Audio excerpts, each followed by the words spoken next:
Nigerian elections, why poor economic performance is front and center on February 16. More than 84 million eligible voters in Nigeria go to the polls to elect the next president of the country and members of the National Assembly.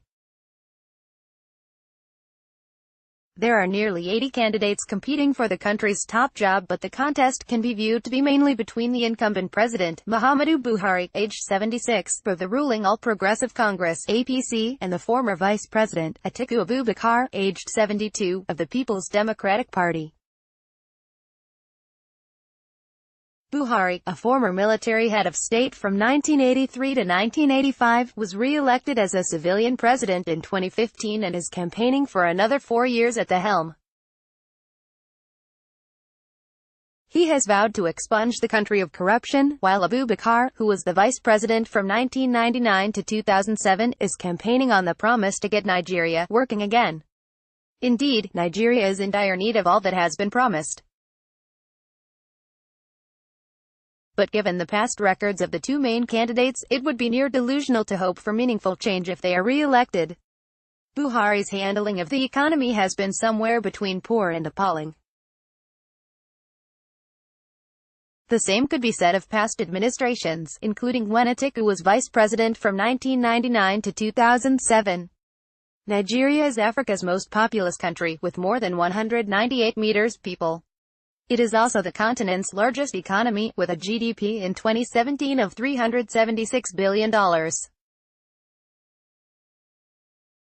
It holds the world's 10th largest gas reserves and 11th largest oil reserves, some 37 billion barrels, as of 2017.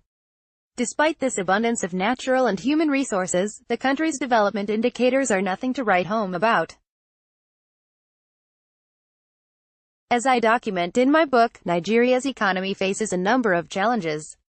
Serious underperformer: over 75% of Nigeria's population lives below the $3.20 a day poverty line, and more than half of the population is multidimensionally poor. They are deprived of access to basic health, education and standards of living. What's more, the inequality gap in the country has widened over recent years, with the top 10% sharing more than 40% of the national income and the bottom 20% living on less than 5% of the national income.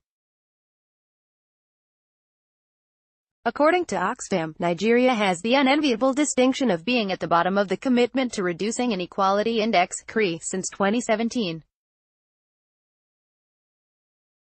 Its record on social spending, on health, education and social protection, is also abysmal. 1 in 10 children in the country does not reach their 5th birthday, and more than 10 million children do not go to school. Of these, 60% are girls. Average life expectancy at birth in Nigeria is around 52 years, which is significantly lower than the sub-Saharan African region's average of 62 years. The country's infrastructures are in a very sorry state. More than 2/3 of the population does not have access to constant electricity, safe water and good sanitation. The roads and transport facilities are in poor condition despite the billions of dollars budgeted for their construction and maintenance. The implications of this infrastructural inadequacy and insecurity is the decline of investment in the economy, which then results in high unemployment and underemployment. The inadequate provision of basic infrastructure means that private companies have to take on these costs, making it more expensive for them to do business in Nigeria. Plus, weak institutions, in the form of weak rule of law and poor quality regulations, also contribute to the increase in the cost of production. Nigeria's unemployment rate. These inadequacies, together with fierce competition from low-cost production from abroad, China especially, and low domestic demand for locally manufactured goods due to the high poverty rate, all contribute to undermining the viability of any productive process in the country.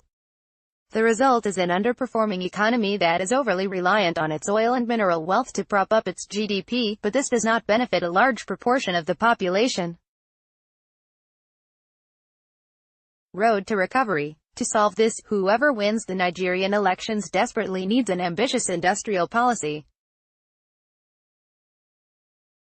The country has huge economic potential that can be met, if governed well.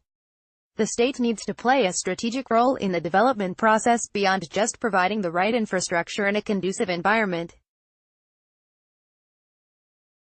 Right now the economy is far too dependent on exporting oil and other minerals. Emphasis needs to shift to fostering knowledge-based, high-tech economy. Nigeria's exports in 2016. The Atlas of Economic Complexity, Center for International Development at Harvard University, CC by Indonesia, for example, is at a similar level of development to Nigeria and is similarly rich in natural resources. But, as the graph below shows, it has a much more diverse economy. Indonesia's exports 2016. The Atlas of Economic Complexity, Center for International Development at Harvard University, CC by the next Nigerian government must follow the lead of many developed and emerging countries in funding research and development. The current lack of Lastly, the state also needs to create an environment that attracts, grows and retains talent. This means developing its dilapidated education and health infrastructure and creating institutions that recognize and reward talent. And, amid all this, corruption must be tackled. Like a cankerworm, it has gnawed at Nigeria for so long and has also contributed significantly to its persistent underdevelopment. If Nigeria is to make any meaningful inroad towards development, more also needs to be done in the fight against graft. Buhari's efforts on this front have been seen by his critics as selective. And Atiku, on the other hand, has been accused by his detractors as a ruthless businessman politician who has milked the system for decades. So, Nigeria's voters face two uninspiring choices in the coming election. Ejike Bob Udiogu, senior lecturer in economics, University of East London. This article is republished from The Conversation under a Creative Commons license. Read the original article.